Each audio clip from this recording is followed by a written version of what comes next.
लगभग 90% मम्मी ऐसी होती हैं जो हमेशा मन में विचार करती हैं कि अब से ज़्यादा गुस्सा नहीं करूँगी, पर हर बार बच्चे कुछ न कुछ ऐसा कर ही देते हैं कि मम्मी को गुस्सा आ ही जाता है और वो नहीं चाहते हुए भी या तो बच्चे पर बहुत चिल्लाती हैं या फिर कभी कभी बच्चे की बहुत ज़्यादा पिटाई कर देती हैं, जिससे घर का माहौल बहुत तनावपूर्ण हो जाता है और फिर बाद में पछतावा भी होता है कि क्यों फालतू में इतनी छोटी सी बात पर मैंने इतना रिएक्ट किया।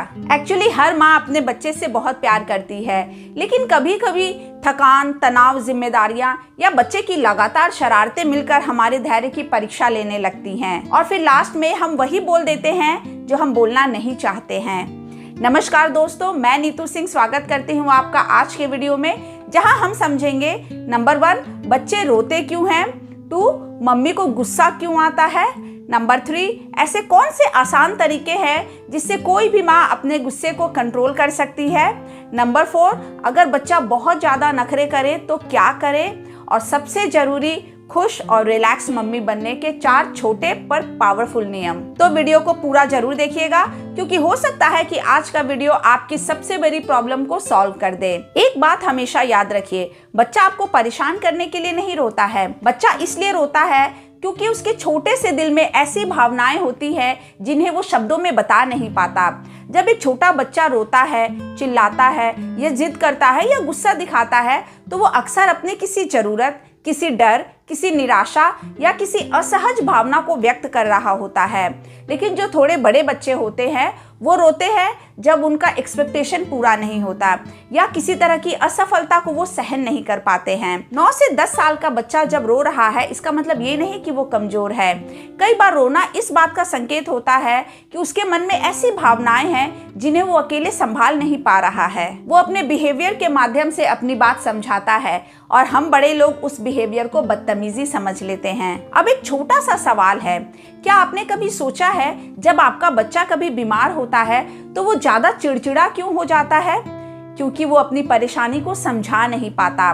ठीक उसी तरह जब बच्चे भावनात्मक रूप से परेशान होते हैं तब उनका बिहेवियर बदलने लगता है।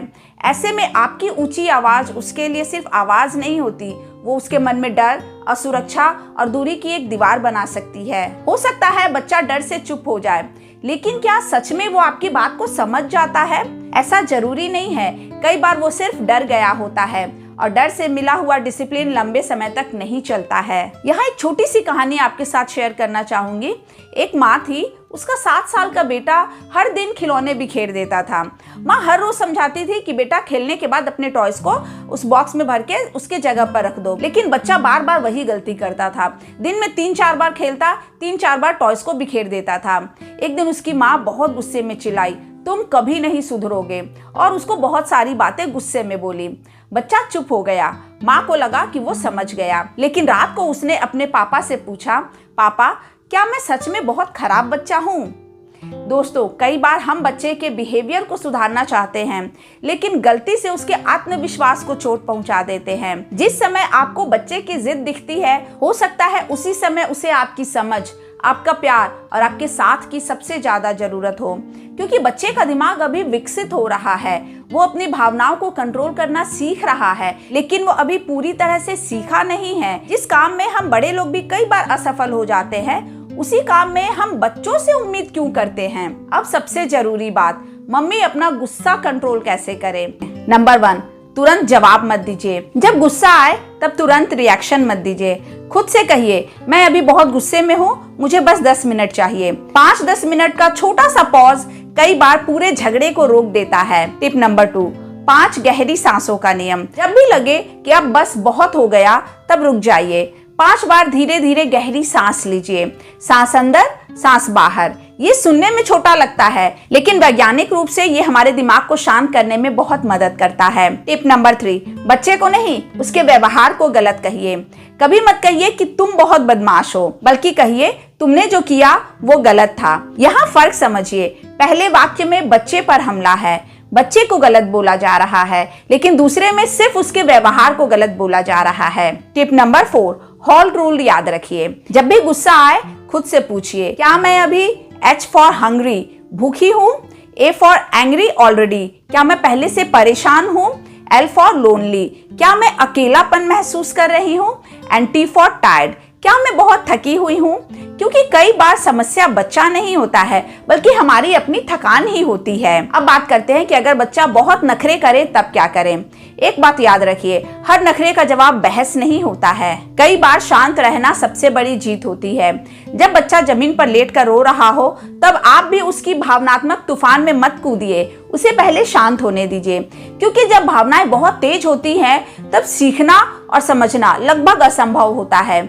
इसलिए थोड़ा वेट कीजिए और जब वो पूरी तरह से शांत हो जाए तब उसको समझाइए, उससे बात कीजिए। चलिए अब देखते हैं खुश और रिलैक्स मम्मी बनने के 4 छोटे पर पावरफुल नियम। मम्मी अपना मूड अच्छा कैसे रखे। नंबर 1, दिन में 10 मिनट सिर्फ अपने लिए निकालिए। बिना किसी गिल्ट के 1 कप चाय शांति से पीजिए, थोड़ी देर टहल लीजिए, भजन सुनिए या अपना पसंदीदा गाना सुनिए। याद रखिए, खुद को रिचार्ज करना कोई स्वार्थ नहीं होता है। सिर्फ 10 मिनट की मानसिक शांति पूरे दिन के धैर्य और मूड में बड़ा फर्क ला सकती है। नंबर 2, खुद को परफेक्ट माँ साबित करने की कोशिश मत कीजिए। दुनिया में कोई भी माँ परफेक्ट नहीं होती। बच्चे को परफेक्ट माँ चाहिए भी नहीं।